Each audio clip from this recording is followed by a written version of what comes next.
हमें गर्व है इस बात का कि माननीय प्रधानमंत्री ने तय किया और माननीय गृह मंत्री जी ने लगातार ध्यान दे करके, जो 35-37 साल पुरानी एक चुनौती थी 2-4 साल के समय में, और अब तो डेडलाइन डिसाइड की। सच में जब उनने डेडलाइन डिसाइड की कि मार्च 2026 तक नक्सल वाली मूवमेंट समाप्त कर देंगे, तो मैं भी थोड़ा चौंक गया था कि कहीं ऐसा तो नहीं। मैंने गृह मंत्री जी से निवेदन भी किया,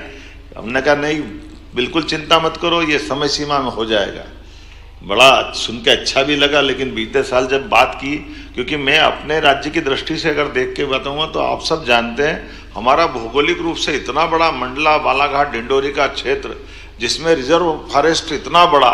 ऐसे में 25-30-40 लोगों को खोज के निकालना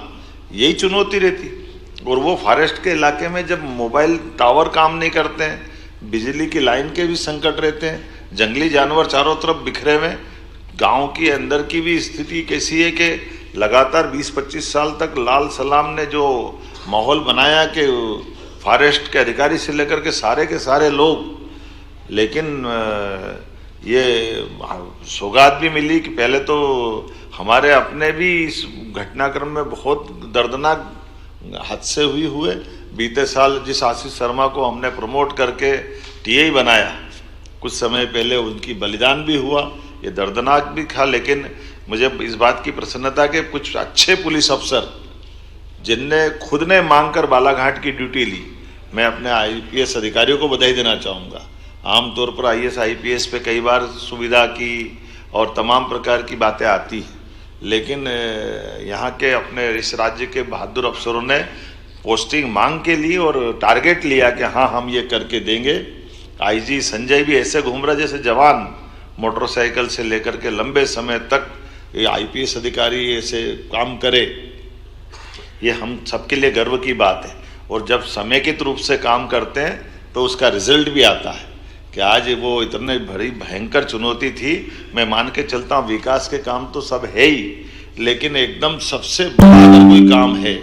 तो ये हमारा मंडला बालाघाट डिंडोरी, पहले तो क्रमबद्ध रूप से हमारे सारे जिले एक के बाद एक उस लाल आतंक से मुक्त होते गए, और अब जाकर कल जब जीरो की स्थिति बनी तो ये बड़े सौभाग्य की बात भी है। और ये उन सबको सलाम भी है जिनने अपना बलिदान दिया।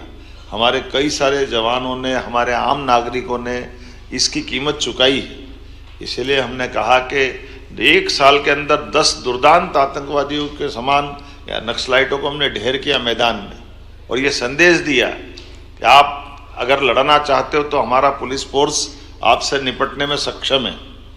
और अगर आप सरेंडर करोगे तो पुनर्वास पॉलिसी में हम आपके लिए वो व्यवस्था कर सकते हैं। और ये दोनों नीतियों का कारगर रूप बना के हमारे लिए